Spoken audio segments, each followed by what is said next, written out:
Caros irmãos e irmãs em Cristo Jesus, ao celebrarmos o 15º domingo do tempo comum, a palavra de Deus nos faz questão de sublinhar algumas coisas que, como sempre digo, muitas vezes nos passam despercebidas. Primeira leitura, ouvimos como este homem, Amós, que criava gado e cultivava sicômoros, foi chamado por Deus para ser profeta. Ele não era profeta, não era filho de profeta, e no entanto Deus o suscitou para profetizar para seu povo. Alguém pode perguntar, mas não havia outros profetas? Sim, havia outros profetas. Havia outros que Deus havia chamado para pregar ao povo de Israel, pregar a conversão. E estes outros profetas se venderam ao rei. Acabaram ficando junto à corte do reino e o santuário do rei e dizendo, como falsas profecias, aquilo que o rei gostava de ouvir. Portanto, os outros profetas traíram a sua vocação. E o Senhor Deus tem que chamar não um homem do templo, nem um filho de um profeta, mas um lavrador, um criador de gado.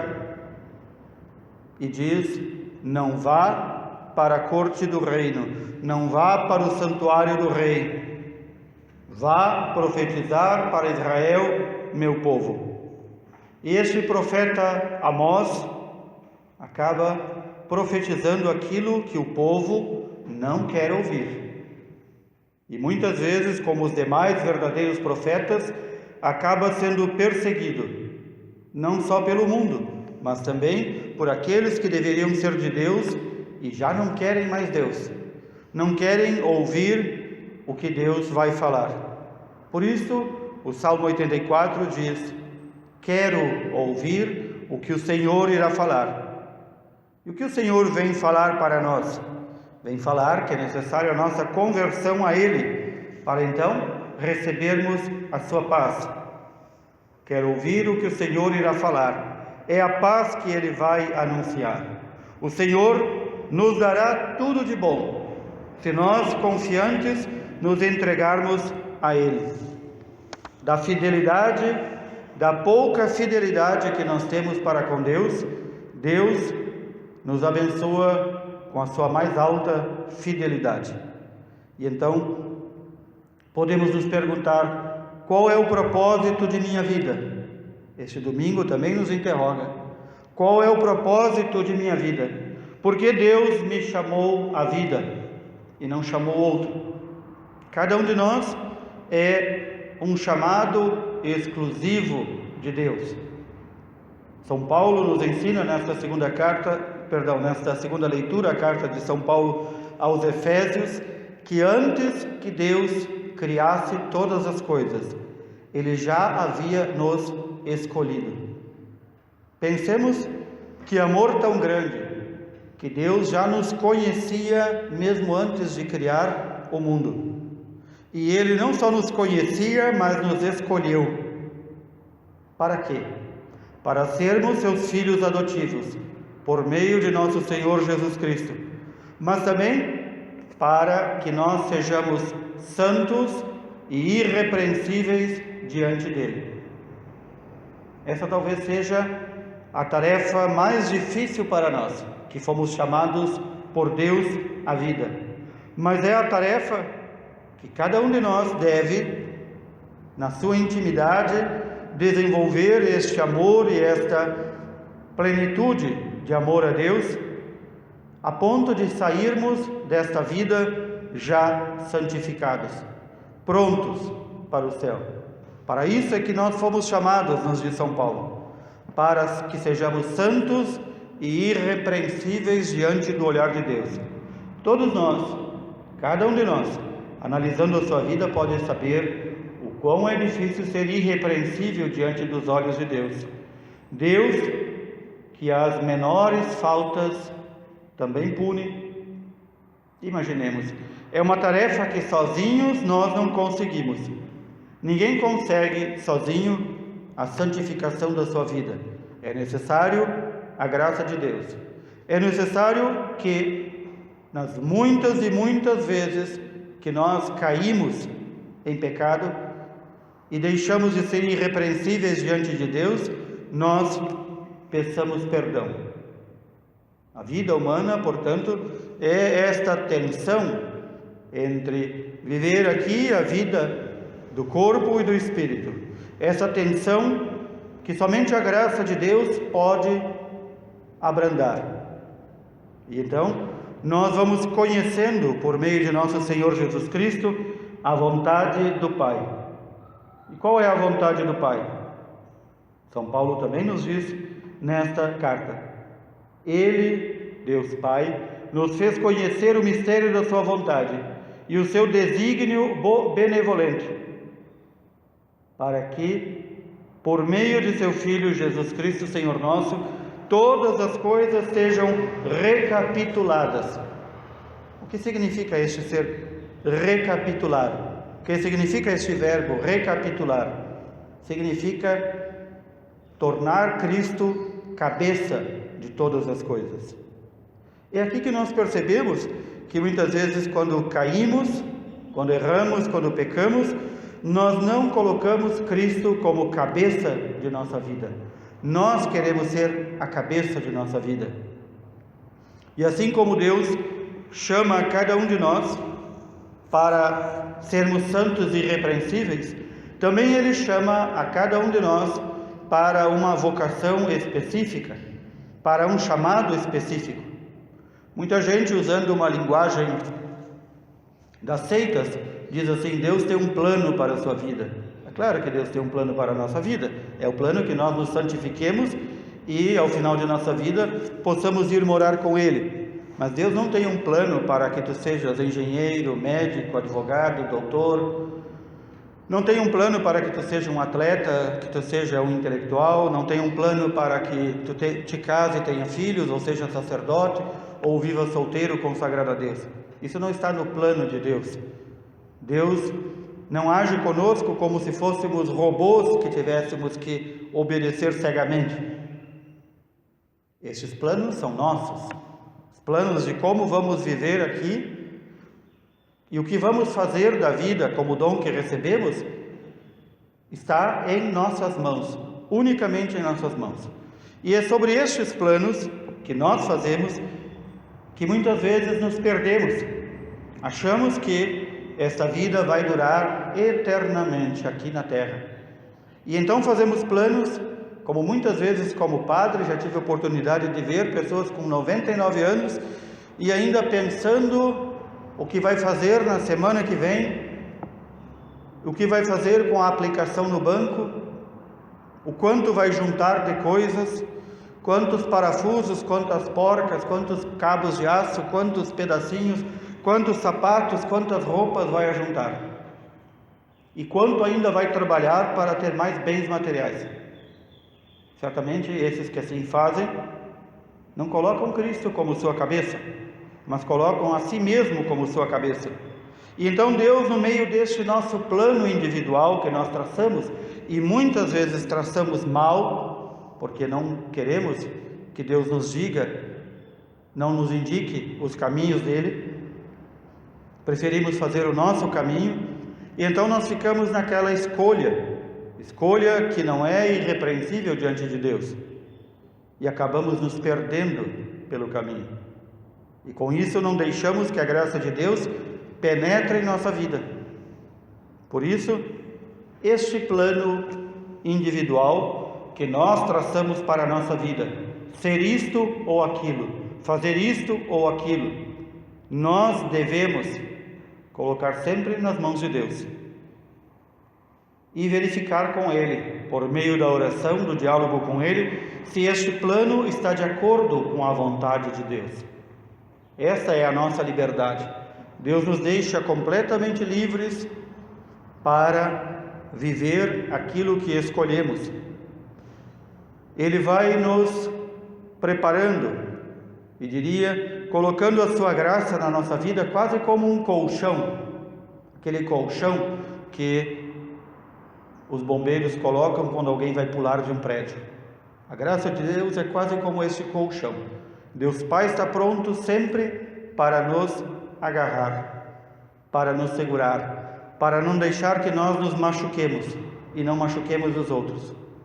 E muitas vezes nós dispensamos a graça de Deus e pulamos com a cara no chão. Novamente, assim como Deus chamou o profeta no meio das suas ocupações, criando gado e plantando sicômoros. E aí nas nossas ocupações diárias que Deus nos chama. Deus muito raramente vai chamar alguém para algo em uma ocasião especial. Porque para Deus, todos os nossos segundos da nossa vida são ocasiões especiais. E Ele quer que nós vivamos intensamente cada minuto, cada segundo de nossa vida, abertos a Ele. E assim como Ele chamou o profeta Amós, no meio da sujeira da criação do gado, e no meio da poeira, plantando sicômoros no deserto, Ele também nos chama. Essa é uma das tarefas que nós temos para descobrir até sairmos desta vida. Até que nós tenhamos que nos apresentar diante de Deus, nós temos essa tarefa de descobrir para que Deus me chamou à vida. Qual o sentido? Muitos talvez neste tempo de pandemia já se perguntaram: por que Deus poupou a mim e deixou que o outro se contaminasse e morresse? Também na nossa vida a gente deve perguntar isso diariamente, não só nas épocas de pandemias, não só na época da doença, não só na época da velhice, mas cada dia. Por que é que Deus, antes de criar o mundo, já me escolheu para que eu viesse à vida, e já me escolheu para ser seu filho, e já me escolheu para dar-me a salvação? Por quê? E então, quem se faz esta pergunta diariamente encontra a resposta. Encontra a resposta que Deus, unicamente Ele pode dar. Nós não descobrimos esta resposta por um exercício intelectual. Nós recebemos esta resposta de modo especial, quando nos dobramos diante de Deus e perguntamos diariamente: Senhor, que queres que eu faça? Como tantas vezes São Paulo perguntou: que queres que eu faça? E então Deus pode falar. A uns Ele chama para o ministério, para o sacerdócio. A outros Ele chama para ser pais e mães. A outros Ele chama para educarem. A outros Ele chama para varrer. Deus nos chama, a cada um de nós, para alguma função, algum trabalho na sua igreja e no mundo. Neste trabalho, ou como usamos outra linguagem bíblica, ministério, neste ministério que Ele chama a cada um de nós, há lugar para todos. Há alguns que na igreja, de modo muito oculto, que ninguém sabe a não ser Deus, têm a função de rezar. E rezam muitas vezes durante o dia, pela igreja, pela humanidade, para que se converta, pelos seus familiares, por si mesmo. Há outros que são chamados para outras funções ou trabalhos que nós chamamos ministério, porque ministério significa serviço para o outro. E então cada um de nós tem esta obrigação de se perguntar diante de Deus: para que eu fui chamado? E pedir a graça de Deus, quando descobrir para que foi chamado, assumir com toda a gana, com toda a vontade, este serviço a Deus e ao próximo. O Santo Evangelho de hoje nos fala deste envio que o Senhor fez dos seus discípulos. Os enviou 2 a 2, que levassem apenas uma túnica, não levassem roupas consigo. que não levassem dinheiro, que não levassem nada mais que um cajado, um bastão, para se apoiar na caminhada, que não levassem nem pão, nem sacolas. E então, podemos nos perguntar, com que espírito receberam os discípulos esta ordem do Senhor? Qualquer um de nós, quando vai fazer uma pequenina que seja viagem, já quer levar tudo. Tem pessoas que vão viajar daqui a Porto Alegre e quase levam um navio transatlântico de tantas coisas. E os apóstolos foram enviados por todo o mundo, sem pão, sem sacola, sem dinheiro, apenas com o bastão para se apoiarem. E foi dada a ordem a eles também que permanecessem na casa que os acolhesse. Para quê? Para não andar de casa em casa, para não ficar batendo perna inutilmente, para não perder o tempo da pregação. Nós também recebemos esta ordem do Senhor. Se nós notarmos bem, nenhum de nós nasceu nem com túnica, nem com pão, nem com sacola, nem com dinheiro. Nenhum de nós vem ao mundo com isso. Nascemos lisos, pelados, sem nada. E nós impedimos a ação de Deus em nós quando vamos acumulando coisas, juntando e juntando. Há muitos dá vontade, quando se faz a encomendação do corpo, de mandar abrir uma cova do lado para botar tudo aquilo que ajuntou, e ainda vai faltar cova. Porque como nós ajuntamos coisas, como nós temos as mãos abertas para receber e fechadas para dar.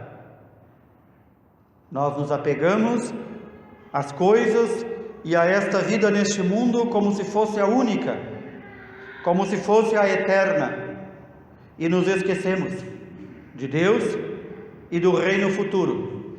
Para que Deus nos criou, como nos disse São Paulo, para sermos santos e irrepreensíveis na sua presença, para sermos seus filhos adotivos por meio de Jesus Cristo e para, no final da vida, vivermos eternamente com Ele.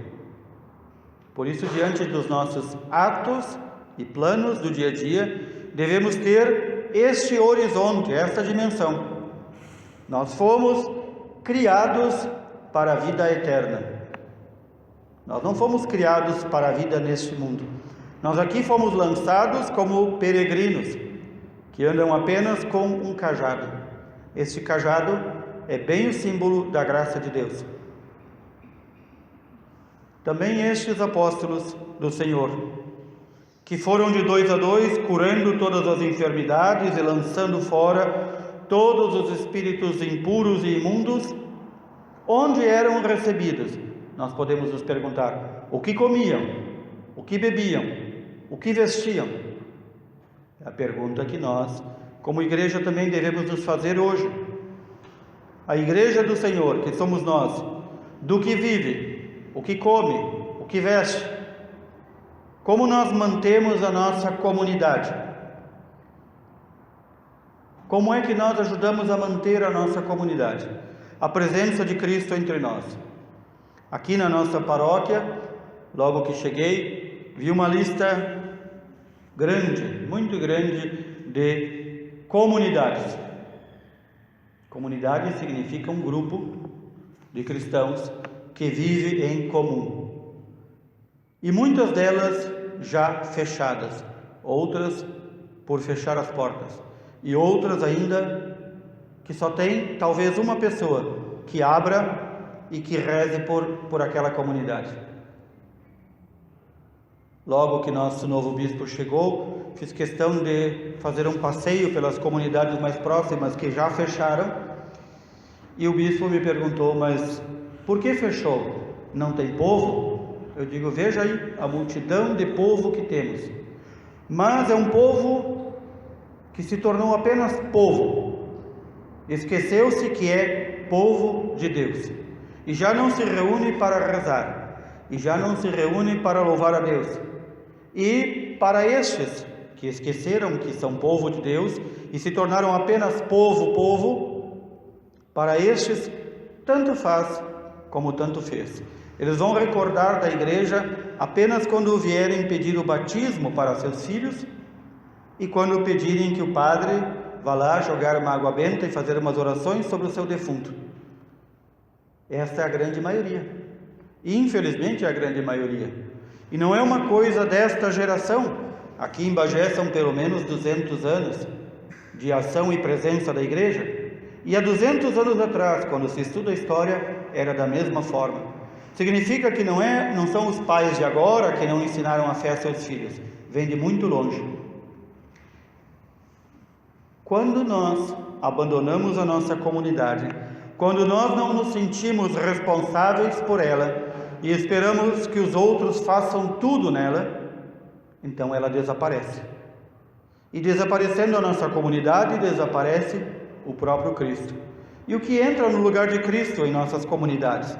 Eu posso levar qualquer um nos bairros onde tínhamos comunidades e estão abandonadas e posso mostrar. Entra a droga, o crime, o estupro, o roubo, entra, em suma, o demônio. E lá o demônio vive, feliz da vida, saltitando e pulando em nossas antigas comunidades. E aquele povo, onde está?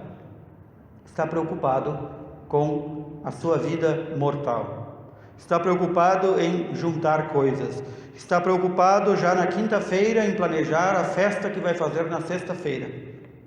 De se emborrachar todo final de semana, comer a farta, para segunda-feira chegar no trabalho atrasado e dizer estou mal do estômago. E assim vão caminhando as comunidades para o fim. E assim vai a presença da igreja, esposa de Cristo, desaparecendo entre nós. Por isso, quero que cada um nesta semana, que abrimos com o domingo, dia do Senhor, se pergunte muitas vezes, e pergunte diante do Senhor, para que eu fui chamado? Qual é a minha missão na igreja e no mundo? E Deus há de falar. Se nós lhe perguntamos com o coração sincero, Ele nos fala. Neste dia 11 também, recordamos o grande pai da Europa, São Bento de Núrcia. São Bento, um homem de família nobre, vivendo em meio à riqueza, se perguntou a Deus: o que eu devo fazer para melhor servir a Deus e a meus irmãos? E Deus o enviou para viver a vida de monge, longe de todas as pessoas, uma vida dedicada à penitência, ao jejum e à oração. Bento, que era um homem muito capacitado intelectualmente, um homem muito rico, ele abandonou tudo e foi servir a Deus no silêncio, no jejum, na penitência e na oração. E como esse tipo de homem, suscitado por Deus, também é um profeta, dezenas e dezenas de outros homens foram procurar Bento para viver próximos dele e receber dele os ensinamentos. E Bento fugia destes outros homens. Achou que a sua vida era apenas servir a Deus no silêncio, no abandono. E Deus lhe mostrou que o havia chamado para ser pai de toda a Europa, pai do Ocidente. E então, dezenas e dezenas passam a se tornar centenas e centenas de homens que largam tudo para servir a Deus no jejum, na penitência e na oração. Aí surge aquilo que chamamos a Ordem Beneditina, os seguidores de São Bento. E toda a Europa foi evangelizada, educada, ensinada. Tudo aquilo que recebemos e que temos hoje de escolas, hospitais, universidades, surgiram pelas mãos dos filhos de São Bento. Não foi o mundo que criou hospitais, escolas e universidades. Tudo aquilo que nós conhecemos de ciência, numa época que se fala tanto em ciência, foi criado e desenvolvido pelos filhos de São Bento. Por isso é lembrado também nesse dia. E por que aqui invoco a lembrança de São Bento, nesse dia que é dedicado a ele e no domingo do Senhor? Porque São Bento foi chamado lá onde estava. Assim como o profeta Amós foi chamado em meio à sujeira do gado e à poeira da plantação dos sicômoros, Bento foi chamado em meio às riquezas, aos perfumes, ao luxo. Ou seja, Deus nos chama para servir a sua igreja e servir ao mundo onde nós estamos. Gostaria que o Senhor nos desse a graça de meditarmos isto profundamente durante esta semana. É aí onde nós estamos que Deus nos chama. E um coração sincero que se pergunta e pergunta a Deus para que eu fui chamado, recebe a resposta. Que o Senhor possa nos dar a resposta a cada um de nós, porque isto é uma coisa certa. Quero aqui dar um testemunho pessoal. Quando nós descobrimos para que fomos chamados e nós enfrentamos todas as adversidades para assumirmos aquilo que fomos chamados, aí nós encontramos a verdadeira felicidade, a verdadeira paz. Portanto, se o nosso coração está inquieto, se o nosso coração não tem paz, perguntemos a Deus sinceramente, para que eu fui chamado? E quando Deus nos mostrar, agarremos esta oportunidade de felicidade nesta terra. Louvado seja nosso Senhor Jesus Cristo. Para sempre.